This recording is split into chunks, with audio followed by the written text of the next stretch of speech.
Bonjour, chers amis en Jésus-Christ. Aujourd'hui, nous allons regarder un sujet important durant cette période ou vers la fin de cette période du carême, touchant une des pratiques de l'Église catholique. Et cet enseignement vient à travers une question qu'une de nos fidèles,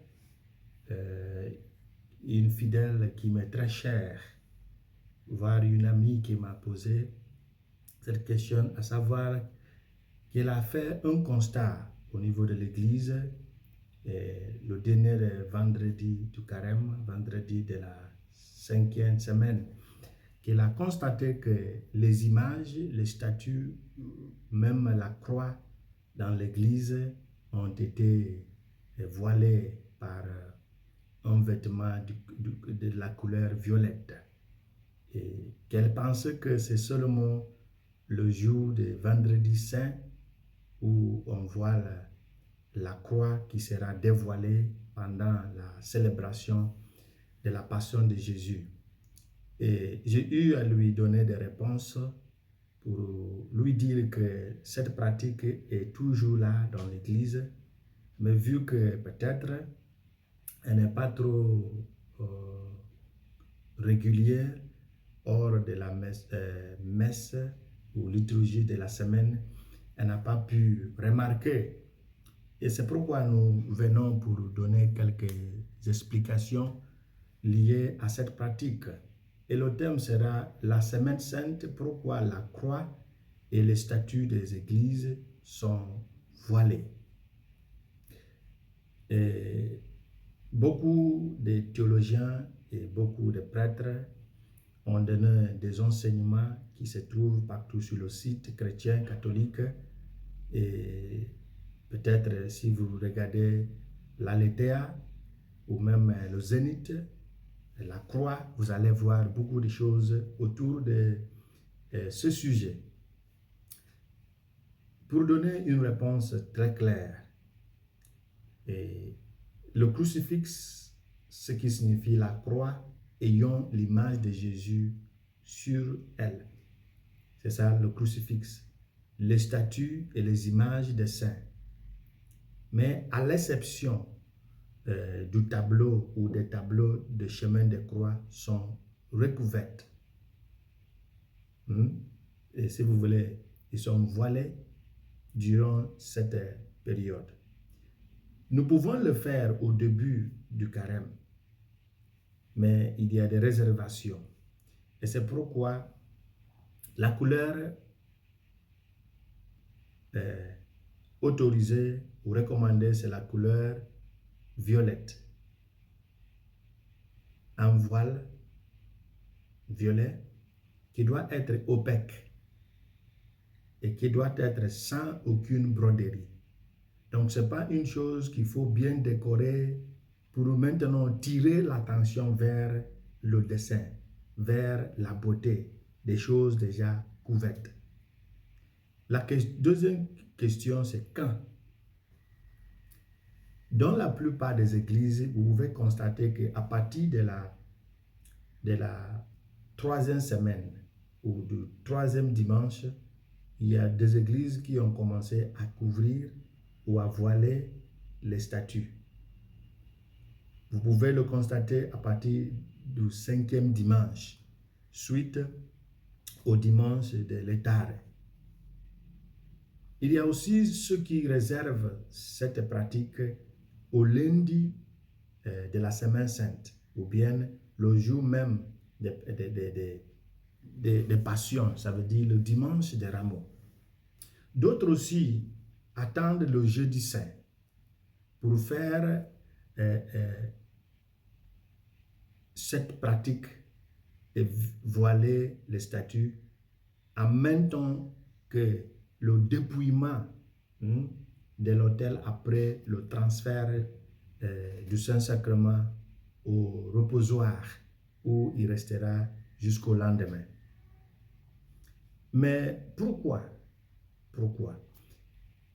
Nous avons quelques raisons, mais il y a une raison fondamentale. Cette pratique est un signe que l'Église va vivre les événements de la passion de Jésus-Christ, jour par jour, heure par heure, minute par minute, jusqu'à la crucifixion, le vendredi saint. La date à laquelle le voile sera enlevé solennellement, de manière solennelle, enlevé simplement des crucifixes. Les autres statues seront toujours voilées. Nous avons aussi une autre raison qui semble être, qui vient pour appuyer et donner des éclaircissements. C'est ce qu'on appelle la privation visuelle. Ça constitue, si vous voulez, la raison fondamentale de cette pratique. Nous avons plusieurs cultes. Nous avons le culte de latrie, l'honneur attribué ou donné aux saints, y compris leur statut. Nous avons le culte de hyper-duli. Nous avons d'abord la douli pour les saints. Le saint, c'était une erreur que j'ai faite. La douli, c'est pour les saints, y compris leur statut. Nous avons hyper-duli pour la Sainte Vierge Marie.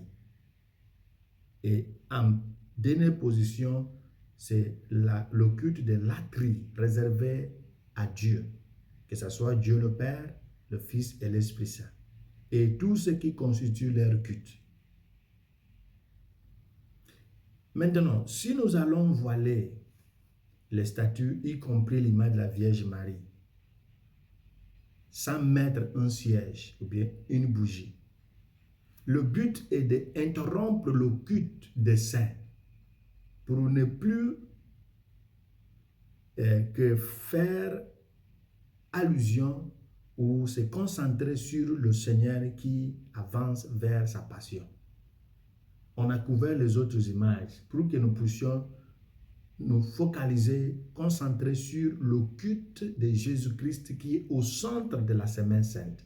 Parce qu'on ne peut pas faire mémoire, commémoration de la Semaine Sainte et à côté on voit l'image de la Vierge Marie qui peut aussi pousser les gens à aller après la célébration à s'incliner, à adorer, à faire d'autres choses. C'est pourquoi on voit les autres choses pour que la concentration reste sur la passion. Et la raison pour laquelle après la vénération qui était précédée par le rite d'enlever, de dévoiler la croix reste le point focal, entouré de deux sièges allumés, où on peut s'incliner, on peut faire la génuflexion, on peut rester pour bien faire le culte concerné. Et durant cette période, ou ce temps aussi, les autels sont également privés de toute fleur. Le thème de la passion qui déjà, dans les dernières semaines, était de plus en plus accentué, domine désormais seul.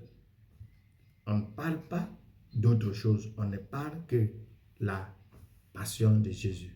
Alors, rien ne saurait distraire de la pensée de la passion de Jésus si au fait d'être en carême, nous avons eu à rencontrer, à faire l'expérience de la conversion, de renouvellement de notre vie spirituelle pour arriver au thème de la passion qui nous aide à mieux célébrer cette liturgie. Alors, si vous avez bien noté, nous avons évoqué deux raisons. Donc, essayons de poser d'autres questions liées à notre foi pour mieux comprendre. Ne le regardez pas simplement, soit disons, c'est comme ça qu'on le fait, non. Il faut toujours poser des questions parce que un croyant qui cherche pour mieux comprendre aura une foi solide. Et ne laissez pas les événements, les fêtes vous dépasser sans poser des questions parce que une foi raffinée est une foi convaincue et une foi solide. Que le Seigneur nous bénisse.